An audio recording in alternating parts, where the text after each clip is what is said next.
جب ایک لڑکی اپنے جیٹھ کے کمرے میں چلی گئی اور کہا کہ مجھے بچہ چاہیے۔ یہ کہانی حقیقت پر مبنی ہے۔ اس میں جتنے بھی کردار ہیں وہ فرضی ناموں پر رکھے گئے ہیں تاکہ جس کے ساتھ ایسا واقعہ پیش آیا ہے اس کی عزت نفس محفوظ رہے اور اس پر کوئی حرف نہ اٹھا سکے۔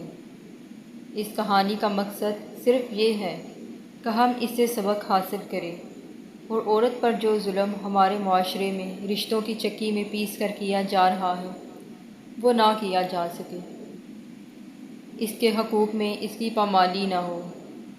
اسے ایسے ہی عزت دی جانی چاہیے جیسی عزت ہم اپنی بہنوں بیٹیوں کے لیے ان کے سسرال میں طلب کرتے ہیں۔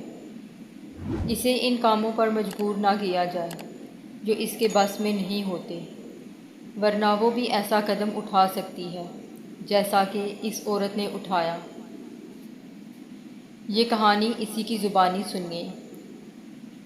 اس روز میرے شوہر نے مجھے بہت بے دردی سے مارا پیٹا تھا، اور اس کی وجہ یہ تھی کہ میری ساس نے میرے شوہر کو میرے خلاف اکسایا تھا کہ یہ عورت پیدائشی بانجھ ہے اور اس عورت سے اولاد نہیں ہوتی، اس کو چھوڑ دو اور کسی دوسری عورت سے شادی کر لو۔ میری ساس کی انہی باتوں کی وجہ سے میرا شوہر بات بات پر مجھے ڈانٹتا رہتا، اور اس روز تو اس نے حد ہی پار کر دی۔ مجھے مارنے پیٹنے کے بعد بھی سکون نہ ہوا تو مجھے کہنے لگا کہ اگر تم ماں نہ بن سکی تو میں تمہیں چھوڑ دوں گا اور کسی دوسری عورت سے شادی کر لوں گا۔ میرا جیٹھ شوہر کا بڑا بھائی پاس ہی کھڑا تھا اور سارا منظر دیکھ رہا تھا۔ اس سے رہا نہ گیا تو اس نے میرے شوہر کو برا بھلا کہنا شروع کر دیا۔ اس پر میری ساس نے اسے بھی برا بھلا کہنا شروع کر دیا۔ میرا جیٹھ عمر میں مجھ سے کافی بڑا تھا، لیکن اس کی شخصیت میرے شوہر سے بالکل مختلف تھی۔ دراصل پہلے تو میرے شوہر کا رویہ میرے ساتھ بہت اچھا تھا، لیکن شادی کے 4 سال گزرنے کے بعد بھی جب کوئی بچہ پیدا نہ ہوا تو اس کا رویہ میرے ساتھ بدلنے لگا تھا۔ میں نے اپنی ساس اور شوہر کے طعنوں سے تنگ آ کر اپنا علاج بھی کروایا، لیکن خرابی میرے شوہر میں تھی اور وہ اس بات کو ماننے کے لیے تیار ہی نہیں تھا۔ اس روز میں نے تہیہ کر لیا کہ ماں بننے کے لیے میں کچھ بھی کروں گی۔ اگلے دن ہی میں گھر پر کسی کو نہ پا کر اپنے جیٹھ کے کمرے میں چلی گئی، جو کہ اپنی بیوی کی وفات کے بعد اپنی چند ماہ کی بیٹی کے ساتھ اکیلا رہتا تھا۔ کاکی کیا بات ہے؟ میرا جیٹھ میری طرف دیکھ کر بولا۔ میں نے اس کے سامنے جا کر اپنی چادر اتار دی اور اس کے پیروں میں رکھتے ہوئے بولی، جیٹھ جی مجھے بچہ چاہیے، کچھ بھی کر کے مجھے بچہ دلوا دو ورنہ میرا گھر برباد ہو جائے گا۔ اب اور میں مار نہیں کھا سکتی اور نہ یہ دکھ برداشت کر سکتی ہوں کہ وہ مجھے چھوڑ کر کسی اور کا ہو جائے۔ یہ کہہ کر میں آگے بڑھی اور جیٹھ کے قریب جا کر کھڑی ہو گئی۔ میرے جیٹھ نے میری ساری بات سمجھ لی تھی۔ وہ پیچھے ہٹتے ہوئے بولا، نہیں کاکی یہ سب غلط ہے، میں ایسا نہیں کر سکتا۔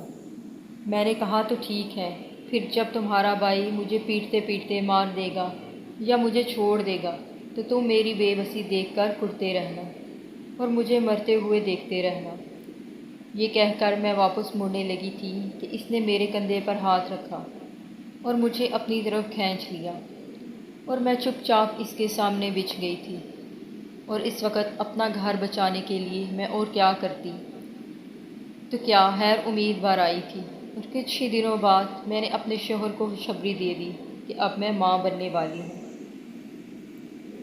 اور اس خبر پر وہ ایسے خوش ہوا جیسے کسی قاتل کی سزائے موت معاف ہونے پر وہ خوش ہوتا ہے، اور میں اپنے شوہر کی خوشی دیکھ کر خوش تھی۔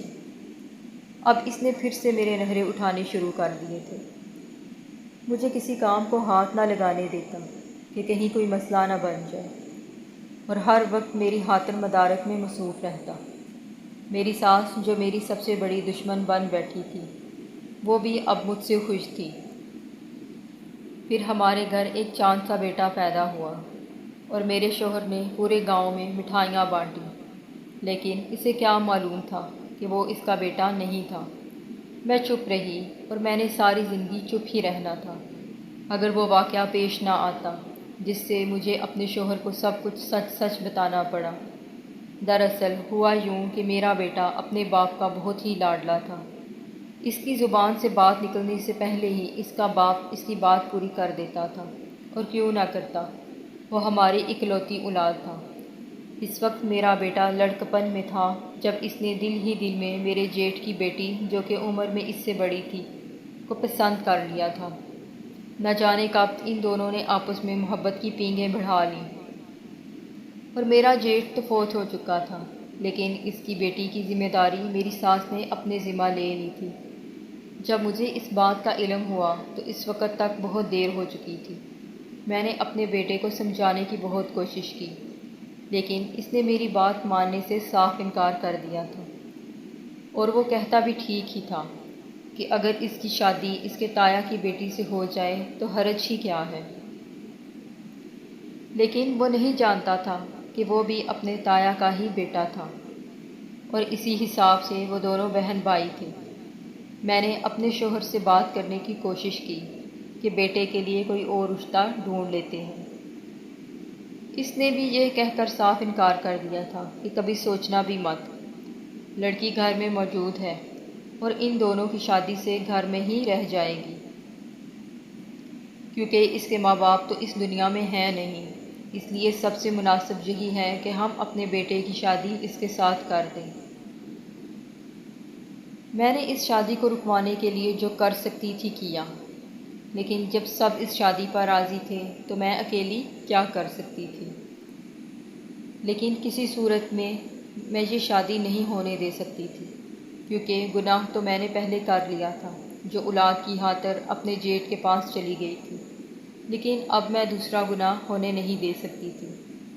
جس روز ان دونوں کی منگنی ہونے والی تھی، میں نے اپنے شوہر کو تمام واقعہ سچ سچ بتا دیا کہ کسی طرح میں نے اس کی مار پیٹ اور ساس کے طعنوں سے تنگ آ کر اس کے بھائی کو اس گناہ پر مجبور کیا تھا۔ میرا شوہر، جو کہ میری ساری بات سن کر ساکت ہی ہو گیا تھا، کافی دیر تک خاموش بیٹھا رہا۔ میں اس کے سامنے سر جھکائے اپنی سزا کی منتظر بیٹھی رہی کہ اپنے گناہ کی پاداش میں مجھے جو بھی سزا سنائی دے گا میں ہنس کر قبول کر لوں گی، لیکن یہی بھائی کی شادی کروانے کا گناہ میں نہیں کر سکتی تھی۔ کافی دیر گزرنے کے بعد میں نے نظریں اٹھا کر اپنے شوہر کو دیکھا تو اسے دیکھ کر میں ایک دم ٹھٹک کر رہ گئی۔ دراصل میں یہ سوچ رہی تھی کہ اب مجھے کیا سزا ملتی ہے۔ ہو سکتا ہے کہ یہ میری زندگی کا آخری دن ہو۔ کیوں نہ میں نے اپنے شوہر کی پیٹھ پیچھے بہت بڑا گناہ کیا تھا، اور میں جانتی تھی کہ کوئی بھی مرد یہ بات برداشت نہیں کر سکتا، لیکن میرا شوہر اپنی آنکھوں میں آنسو بھرے میرے سامنے اپنے دونوں ہاتھ جوڑے بیٹھا تھا۔ وہ میری آنکھوں میں دیکھتے ہوئے بھرائی ہوئی آواز میں بولا، سکینہ، میں تمہارا بہت بڑا گنہگار ہوں، مجھے سمجھ نہیں آ رہی کہ میں تم سے کس طرح معافی مانگوں۔ اگر میں اس وقت تمہیں مجبور نہ کرتا تو تم یہ گناہ کبھی نہ کرتی، لیکن مجھے خوشی اس بات کی ہے کہ تم نے اس بات کو چھپانے کی بجائے کھل کر مجھے بتا دی ہے، اور ہم دونوں ایک بہت ہی بڑے گناہ سے بچ گئے ہیں۔ ہو سکے تو مجھے معاف کر دو، کیونکہ میں نے تمہیں بہت دکھ دیا ہے۔ اپنے شوہر کی یہ باتیں سن کر میں پھوٹ پھوٹ کر رونے لگی تھی، اور میں نے رو رو کر اپنے شوہر سے اپنے گناہ کی معافی مانگی۔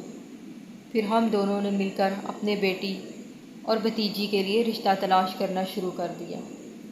میری ساس اس بات پر سخت ناراض ہے، لیکن یہ بات میں اور میرا شوہر ہی جانتے ہیں کہ اپنے بیٹے اور بھتیجی کا رشتہ ہم کیوں نہیں کر سکتے۔